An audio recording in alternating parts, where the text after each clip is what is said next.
Ito ang isla ng Punong Pasig. Dito matatagpuan ang Dilima sa pinakamahabang sandbar dito sa Pilipinas.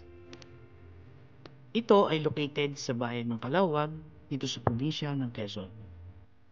At sa ating moto adventure vlog ngayong araw ay isa ito sa ating pupuntahan. At sa video na ito ay papakita natin kung paano nga ba makarating sa napakagandang lugar na ito na isa sa mga pinagmamalaki ng probinsya ng Quezon. Ako si El at ito ang aking moto adventure vlog.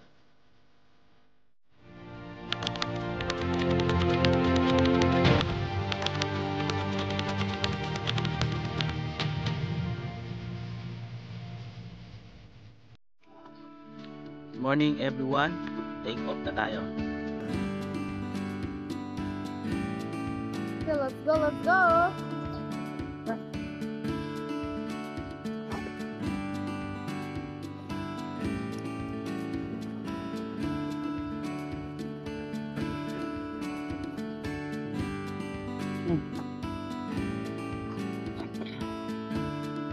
Ay 30. Sa ating moto adventure ngayong araw ay makakasama natin ngayon ang aking bunsong kapatid, Teacher M. Mula nga dito sa Calamba, Laguna, biyahe tayo ng 5 hanggang 6 na oras bago natin marating ang bayan ng Calauag sa probinsya ng Quezon. At mula sa bayan ng Calauag, pabiyahe pa ako ng humigit kumulang 3 oras bago marating ang aming barangay, Barangay Dapdap.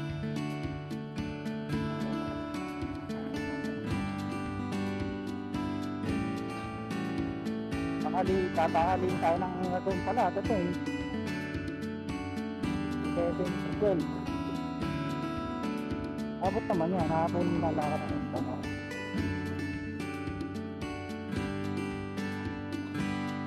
At mula dito sa barangay ng Dapdap, ay sasakay tayo ng bangkang dimotor at magbabiyahe tayo ng mahigit 1 oras para marating natin itong Isla Punong Pasig.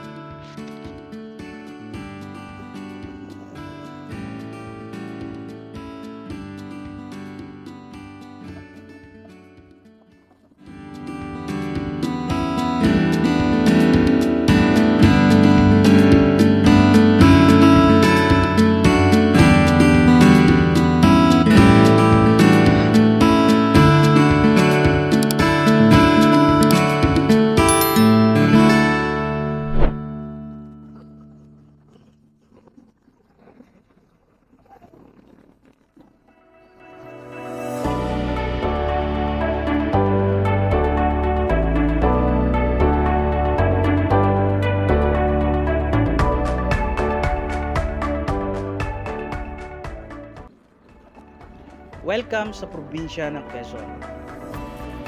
Dito na tayo guys sa pagpasok ng Quezon. Dito sa pagitan ng San Pablo at Chaong. Ang lugar na to ay Chaong na to.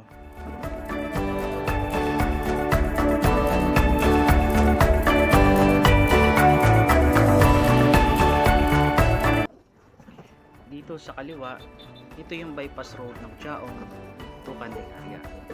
And then yung direksyon naman na yan, parte yung madadaanan natin yung town proper na mismong Chaong.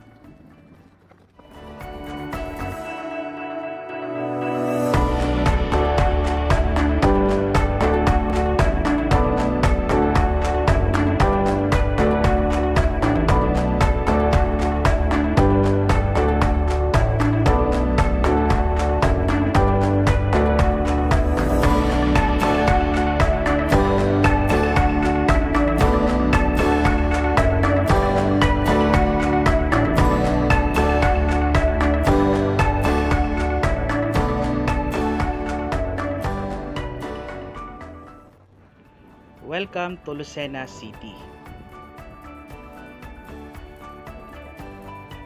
Mahigit 2 oras na ang naging biyahe natin bago natin marating itong Lucena City.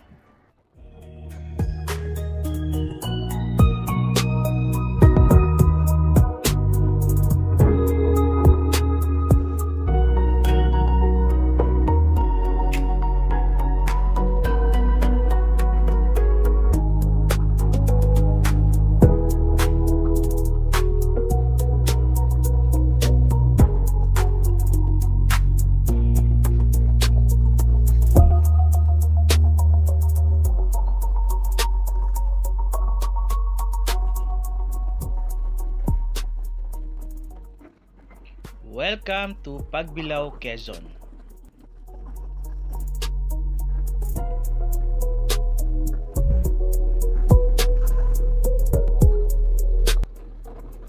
Andito na tayo ngayon sa Kyonas. At ito yung daan pa kanan, ito yung papunta ng Bundok Peninsula. At ito naman yung pakaliwa na dinadaanan natin, ito naman yung papunta sa Old Zigzag Road.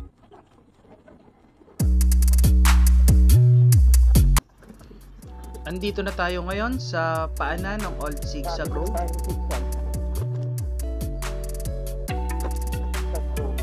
Dito sa kanang bahagi, dito yung daan papunta paakyat dito sa mismong Old Zigzag.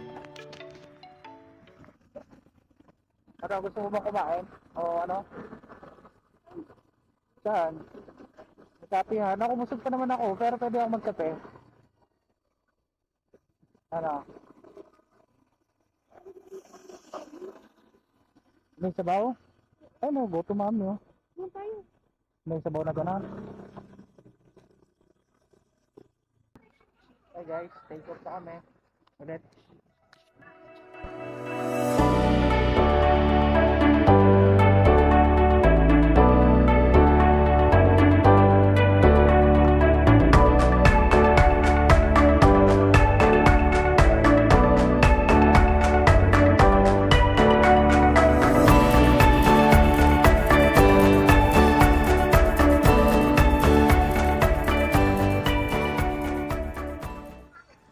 Paakyat na tayo ngayon ng Old Zigzag Road.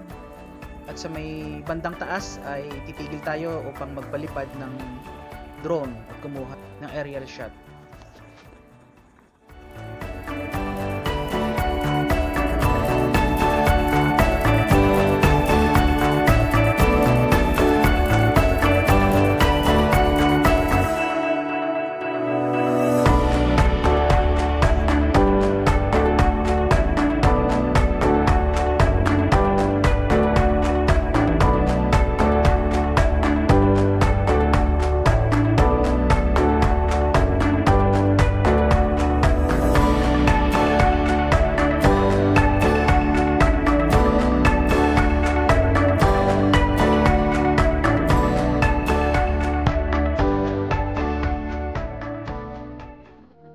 Welcome to Quezon National Forest Park.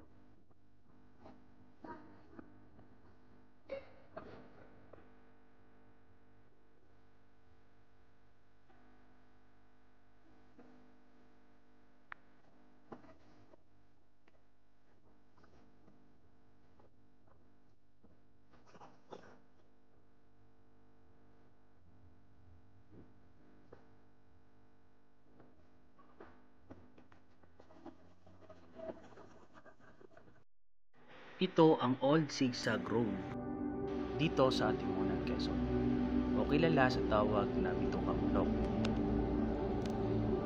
Ginawa ang kalsadang ito noong panahon ni dating Pangulong Ferdinand Marcos noong 1969. Ang Zigzag Road na ito ay isa sa kilalang daanan sa loob ng Quezon National Forest Park.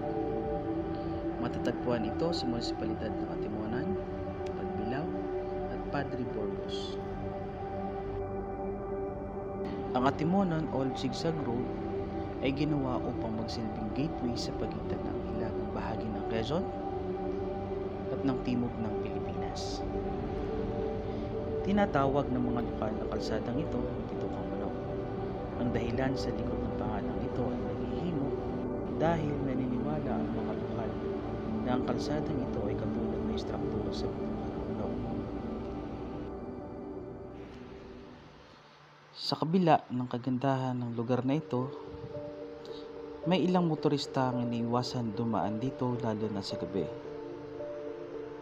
Mayroong ilang kwento ng mga multo or white lady na sumasakay na biglang sumusulpot sa loob ng iyong sasakyan, lalo na kapag nag-iisa ka, at biglang naglalaho bago matapos ang zigzag road.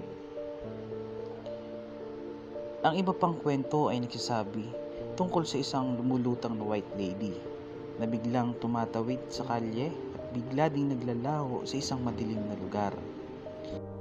Ilan lang ito sa kwentong katatakutan na naranasan ng ilang driver na dumadaan dito.